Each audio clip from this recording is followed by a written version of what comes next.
Hope we find you at here towards Fanation TV, and welcome to the English news edition and begin by top stories.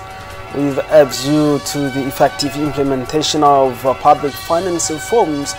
The Ministry of Finance has organized a training session for recently recruited executives and trainees. On the occasion of the official launch of this training, Minister Nestor Nhanhuye called on the beneficiaries of the said training to work with particular attention. And the staff of the Ministry of Environment, who authorized the exploitation of amnesty on the forest site located in Bigirahim Reza Zone, Bururi Commune, will be sanctioned in accordance with the law.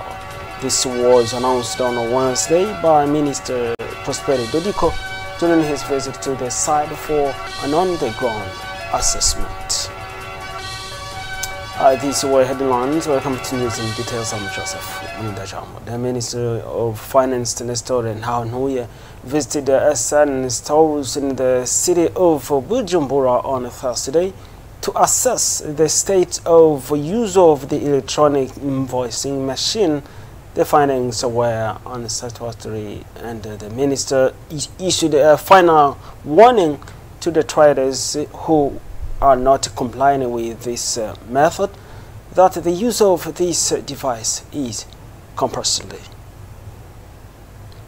As I said in top stories, with a view to the effective implementation of public finance reforms, the Ministry of Finance has organized a training session for recently recruited executives and trainees. On the occasion of the official launch of this training, Minister Nestor Nhanhuye called the beneficiaries of the said training to work with particular attention. Gojiagatogato has more. This 6-month training program has been structured in 2 stages, a 1-month theoretical phase followed by a 5-month practical phase. The latter, intended for future accountants, will first take place within the Ministry of Finance and then in various sectoral ministries. In the context of implementing the program-based budget initiated during the 2022-2023 fiscal year, the Minister of Finance, Nestor Nhanhuye, emphasized that this training aims to shape key actors in the public finance reform process with the relevant institutions. Nestor Nhanhuye urged participants to follow the training with attention, commitment, and discipline. The beneficiaries of this training include accountants, communication agents, and IT workers.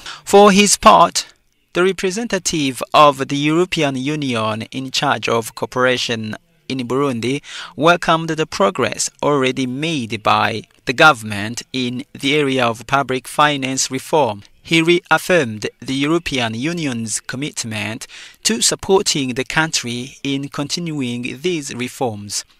It is worth noting that this training initiative aimed at staff of the Ministry of Finance and interns is organized by the Ministry of Finance in partnership with the European Union and the French Development Agency, AFD.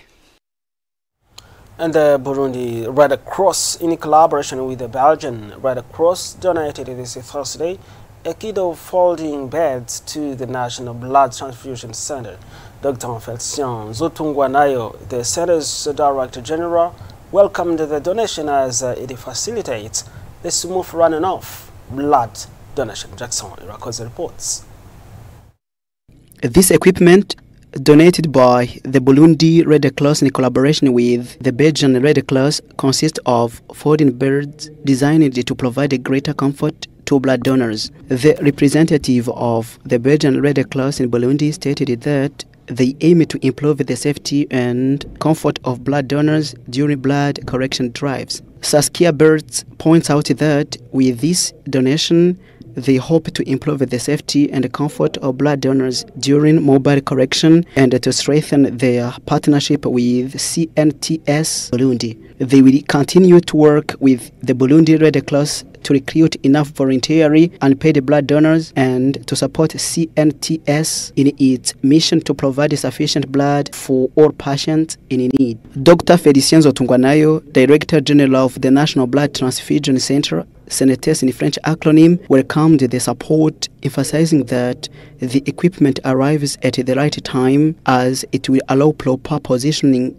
of blood donors, enabling quick intervention without complications or the need to move them. He goes on and states that this equipment will assist them in their daily blood collection activities. Their staff will also be able to manage certain situations more easily, as in the past they used mattresses. Now they are going to act directly on the tables without extra handling.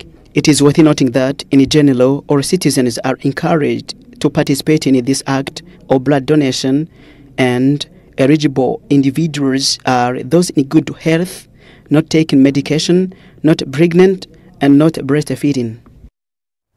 We head to Burundi now. As I said in top stories, the staff of the Ministry of Environment who authorized the exploitation of amethysts on the reforested site located in Miguel Hill near Rweza Zone, Burundi Commune, would be sanctioned in accordance with the law. This was announced on Wednesday by Minister Prosperi Dodiko during his visit to the site for an on-the-ground assessment. Everest Lyongo reports.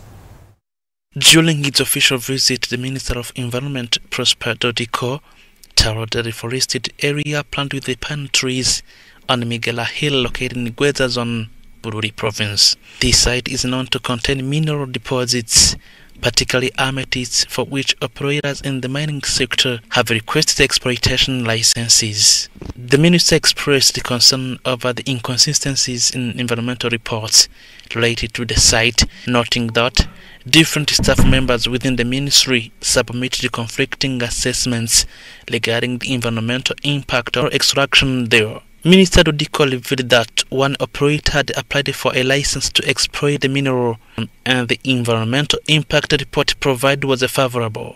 However, the report failed to mention that the site had undergone reforestation, a serious omission that, according to the minister, constitutes a grave error deserving of disciplinary action to set an example for others.